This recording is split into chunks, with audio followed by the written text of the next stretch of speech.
Jumpa lagi bersama saya Supardianto pada mata kuliah Administrasi Sistem Komputer. Kali ini kita akan membahas materi mengenai networking dan juga remote access.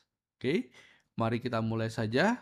Sebelumnya, mari saya ingatkan dulu mengenai tujuan umum dari mata kuliah ini adalah untuk memberikan pemahaman mengenai konsep dasar administrasi sistem komputer serta peranannya dalam pengelolaan server modern. Dan adapun tujuan dari khusus untuk materi kali ini adalah diharapkan Anda bisa menjelaskan konsep dasar dari jaringan komputer pada konteks Linux server. Anda bisa mengkonfigurasi alamat IP, baik statis ataupun juga DHCP, serta menggunakan perintah dasar untuk memantau jaringan, mengaktifkan firewall dasar untuk keamanan server, dan juga bisa melakukan remote access ke server dengan menggunakan SSH. Jadi, kelima poin ini adalah yang akan kita bahas pada materi kita kali ini. Baik, mari kita mulai dulu dari pendahuluan. Oke, di era digital, server modern hampir selalu terkoneksi dengan jaringan, baik itu jaringan lokal ataupun jaringan secara eh, global atau yang kita kenal dengan internet. Tanpa adanya konektivitas jaringan, maka sebuah server hanya berfungsi sebagai komputer biasa yang berdiri sendiri. Oleh karena itu, penguasaan atau keterampilan terhadap jaringan bagi seorang administrator sistem itu merupakan sesuatu yang penting. Lebih dari itu, pengelolaan server dilakukan secara dari mesin fisik dengan menggunakan monitor dan keyboard. Namun, hal itu sangat jarang untuk dilakukan. Karena rata-rata pengelolaan server ketika dia sudah terhubung ke jaringan, semua dilakukan dengan melalui remote atau koneksi dari jarak jauh. Ya. Nah, salah satu yang dapat digunakan adalah dengan menggunakan SSH atau disebut sebagai Secure Shell. SSH adalah protokol standar industri yang digunakan untuk melakukan remote access terhadap suatu komputer yang memanfaatkan koneksi jaringan internet, ya, dan menggunakan saluran komunikasi yang aman dan juga terenkripsi. Maka setelah kita kemarin di minggu lalu kita men-setup server, kita men-setup memanajemen file dan juga permission dan seterusnya. Nah, sekarang bagaimana agar kemudian kita bisa melakukan itu semua tapi tanpa harus berada di depan si servernya, tanpa harus menggunakan keyboard dan mouse fisik yang ada di dalam atau di dekat si servernya. Nah, kita bisa melakukan hal itu semua dengan melalui remote access, ya.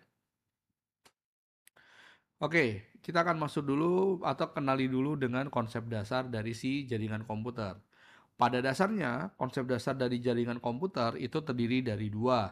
Ada yang menggunakan model OSI, ada juga menggunakan model TCP/IP. Ya, yang kita gunakan saat ini itu adalah model TCP/IP. Nah, sedikit saja, tidak pun terlalu banyak, bahwa ketika suatu data itu dikirimkan antara satu komputer dan komputer lain melalui jaringan, mereka melalui lapisan-lapisan yang terdiri dari, kalau OSI dia terdiri dari 7 layer, kalau TCP dia terdiri dari 4 layer.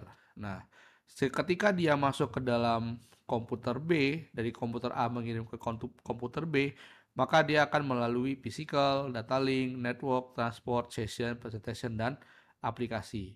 Ketika komputer B kemudian keluar masuk ke A, maka dia akan melalui aplikasi, presentasi, session, transport, network, data link, physical, dan semua diteruskan kepada di sisi komputer A lagi. Nanti masuk ke physical, data link, network, transport, session, hingga ke aplikasi. Nah, lapisan-lapisan inilah yang kemudian akan nanti menyusun informasi yang kemudian akan kita terima melalui browser ataupun tools yang lainnya. Nah, model modern yang kita gunakan saat ini adalah menggunakan model TCP, di mana tidak menggunakan 7 layer, tetapi terdapat 4 layer. Ada network access, ada internet, transport, dan application. Nah, model inilah yang sekarang kita banyak gunakan di dalam protokol, di dalam suatu jaringan.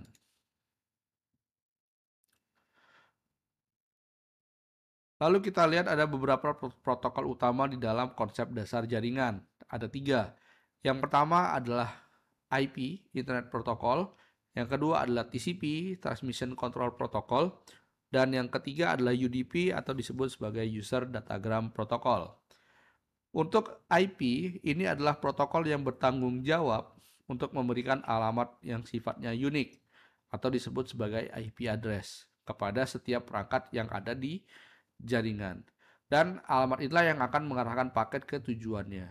IP adalah backbone dari suatu internet. Lalu ada TCP.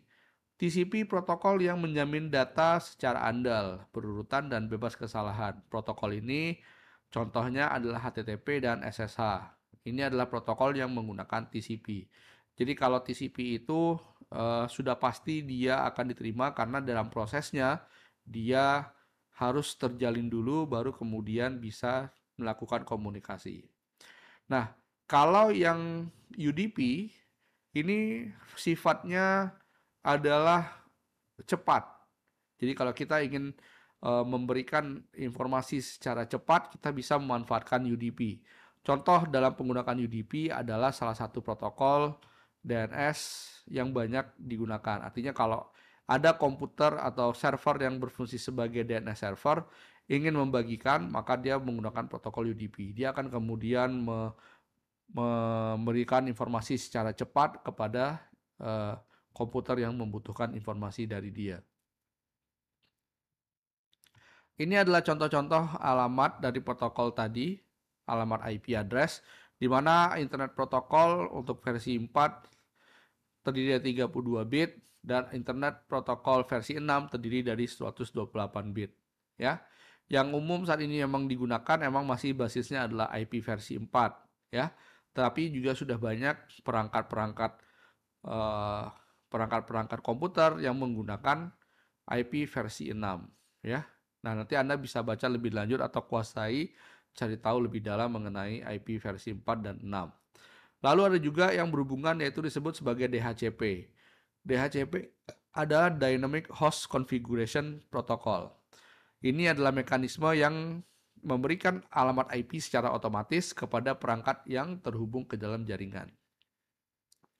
Kalau kita tidak ingin secara dinamis atau kita ingin setting sendiri alamat IP address-nya, maka dia dikenal sebagai alamat statis IP.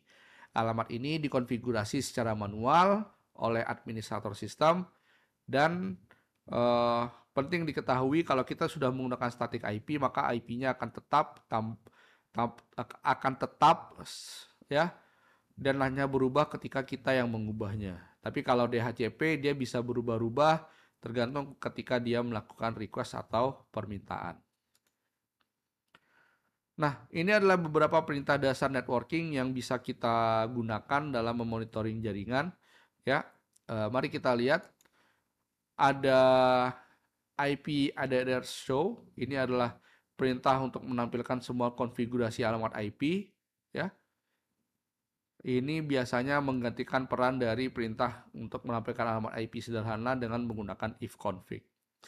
Lalu untuk mengecek apakah suatu komputer sudah terhubung ke dalam jaringan, kita bisa menggunakan perintah ping, ping, lalu spasi alamat IP, ya, atau domainnya. Atau kita kalau mau ngecek koneksi jaringan, kita bisa ping alamat 8888, di mana alamat IP-nya adalah alamat IP DNS Google.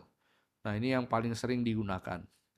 Lalu ada juga untuk mengecek jalur ketika suatu paket data dikirimkan ke tujuan, itu kita bisa menggunakan perintah traceroute. Biasanya traceroute berguna untuk mengidentifikasi di mana letak masalah pada jaringan. Lalu juga ada SS spasi min to ln, ya. Ini menampilkan semua koneksi jaringan yang sedang aktif dan port apa saja yang terbuka. Atau dulunya kita menggunakan perintah yang disebut sebagai netstart. Oke, di Ubuntu Server kita bisa melakukan konfigurasi jaringan. Ada suatu tools yang kita gunakan yaitu menggunakan NetPlan namanya.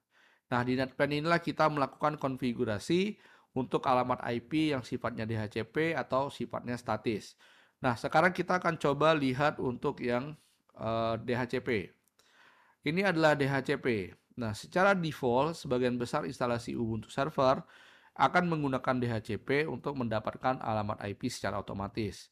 Kalau kita lihat konfigurasinya di NetPlan dengan menggunakan perintah vi spasi etc netplan 01 netcfg.yaml, ya. VI ini bisa diganti dengan nano atau VI ini bisa diganti dengan vim. VI ini adalah editor yang digunakan untuk membuka suatu file, ya. Maka ketika ini dijalankan akan nampak ada network, ada version 2, Ethernet apa yang digunakan, ada endpost 3, lalu DHCP-nya diset menjadi yes. Kalau sudah seperti ini, maka komputer akan menjalankan permintaan DHCP untuk Ethernet di alamat endpost 3, ya. Ini adalah untuk yang DHCP atau otomatis. Kalau untuk yang statik, kita tetap menggunakan NetPlan, kita akses juga sama tadi. Kalau tadi pakai VI, nah ini saya coba pakai Nano. Nano, etc, NetPlan, YAML, dan seterusnya. Nanti konfigurasinya dirubah sesuai dengan yang ada di sini, ya, di mana sama network version 2, Ethernet, endpost 3, DHCP-nya kita matikan no. Maka sekarang kita tambahkan 4 baris, ada address-nya, alamat IP-nya, ada 192.168.100/24. 24 ini adalah netmask-nya. Lalu ada gateway-nya kita tentukan 192.168.1.1. Lalu untuk name servernya kita masukkan address-nya 8888, di mana name server ini adalah alamat DNS. Kemudian kita keluar, kita simpan. Lalu untuk menerapkan perubahannya kita lakukan perintah sudo netplan apply. Maka nanti sistem akan melakukan konfigurasi ulang terhadap jaringan dengan menggunakan alamat IP tersebut, ya. Nah, itu adalah beberapa contoh eh, di mana kita bisa melakukan konfigurasi terhadap alamat IP, baik yang secara DHCP ataupun secara statis. Kalau kita ingin memastikan server kita tidak berubah-ubah alamat IP-nya, maka kita harus set dia secara statis. Penting untuk suatu alamat IP server itu tetap agar kita bisa melakukan monitoring, ya, tanpa harus mengecek berapa alamat IP-nya kalau nanti kita monitor secara remote access. Oke, kemudian berikutnya di dalam jaringan tentu ada salah satu yang kita kenal dengan nama firewall atau sebagai barisan pertahanan yang akan melindungi komputer atau server kita dari serangan yang ada di internet. Nah, di dalam firewall untuk Linux ada setidaknya dua contoh. Ada yang menggunakan UFW dan ada yang menggunakan IP tables. Nah, mari kita lihat coba yang UFW. Nah, UFW ini adalah tools dari firewall yang lebih mudah untuk kemudian kita gunakan, ya. Nah, di sini kita bisa mengaktifkan UFW dengan cara sudo UFW enable, dan untuk mengizinkan protokol SSH kita bisa menggunakan perintah sudo UFW allow SSH.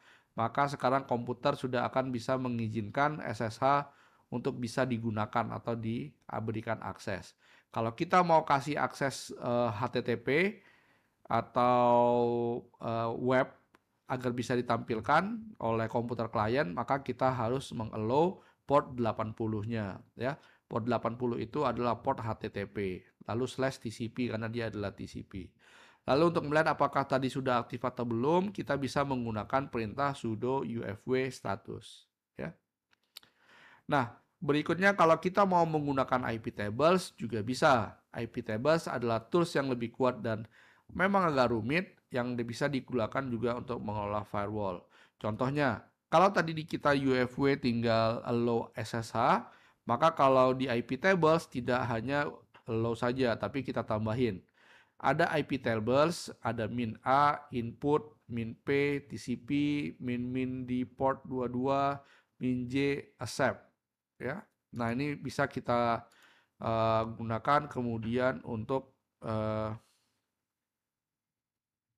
melakukan konfigurasi terhadap IP tables. Nah, jadi kita pilih bahwa yang akan kita izinkan adalah port TCP, di mana port TCP itu nomornya adalah 22 dan rules-nya itu dia diterima. Gitulah cara membacanya sekiranya.